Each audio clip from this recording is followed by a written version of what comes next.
అమ్మమ్మ ఏంది నీ బియ్యవన్నీ మొదలు వేసుకొని కూర్చున్నావేంది? అది పురుగు పెట్టింది, ఎర్ర పురుగు. బియ్యం పురుగు బాగా పట్టి ఎండబోస్తున్నాయి, అన్ని పురుగులు. ఎండబెట్టి జల్లెడ పడతావా? సరపిండి కన్నా అక్కడ. ఆహా, జల్లెడ అయితే పడుతుంది అమ్మమ్మ. ఇగో బియ్యం చెరిగి పడతావా అమ్మమ్మ?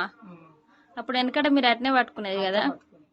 ఇప్పటికి కూడా అమ్మమ్మ బియ్యం తీసుకొస్తే మాత్రం ఇగో ఇట్లా జల్లెడతో జరుపుకొని అన్నం అయితే వండుతుంది అన్నట్టు. మీ ఇంట్లో ఎవరైనా ఇట్లా చేస్తారా మరి? మీ అమ్మమ్మలు కానీ, మీ నానమ్మలు కానీ, మీ అమ్మలు కానీ? మేమైతే మా ఊళ్ళో షాటల్నే జరుగుతాం, కానీ అమ్మమ్మ అయితే ఇట్లా పడితే రాళ్ళు కూడా ఏమైనా ఉంటే పడిపోతాయి కదా అమ్మమ్మ.